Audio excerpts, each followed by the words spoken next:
Turn on power button.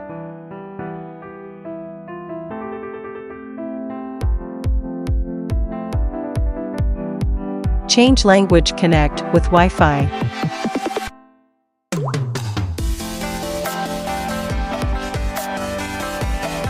Open automatic mirroring. Material specifications, print button. Update system, update data password 1212.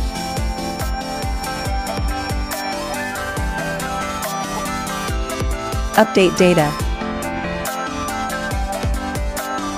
Adjust pressure of cutter head.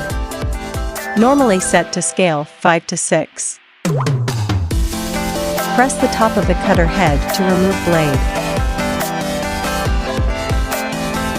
As the same way, press the top of cutter head, insert blade.